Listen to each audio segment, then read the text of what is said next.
கடன் தீர்க்கும் குலதெய்வ வழிபாடு பற்றி பார்க்கலாம். குலதெய்வ வழிபாடு என்பது மிகவும் முக்கியமான ஒன்று.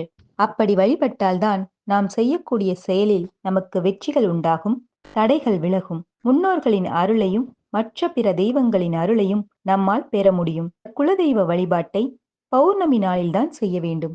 பௌர்ணமி நாளன்று குலதெய்வ ஆலயத்திற்கு சென்று உங்களுடைய குலதெய்வத்திற்கு பாரம்பரிய முறைப்படி எப்படி பூஜை செய்ய வேண்டுமோ அப்படி பூஜை செய்ய வேண்டும்.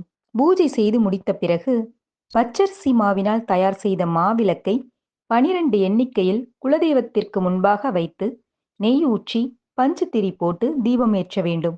பிறகு நேராக குலதெய்வ சன்னதிக்கு சென்று தங்களின் பெயரிலும் தங்கள் குடும்பத்தின் பெயரிலும் அர்ச்சனை செய்து கர்ம வினைகளும் கடன் பிரச்சனையும் தீர வேண்டும் என்று மனதார வேண்டிக் கொள்ள வேண்டும். இந்த வழிபாட்டை பௌர்ணமி நாளன்று பகல் 11 மணிக்குள் செய்துவிட வேண்டும். யார் ஒருவர் பௌர்ணமி நாளில் 12 தீபங்களை ஏற்றி வைத்து 11 மணிக்குள் வழிபாடு செய்கிறார்களோ அவர்களுடைய கடன் பிரச்சனைகள் படிப்படியாக குறைய ஆரம்பிக்கும்.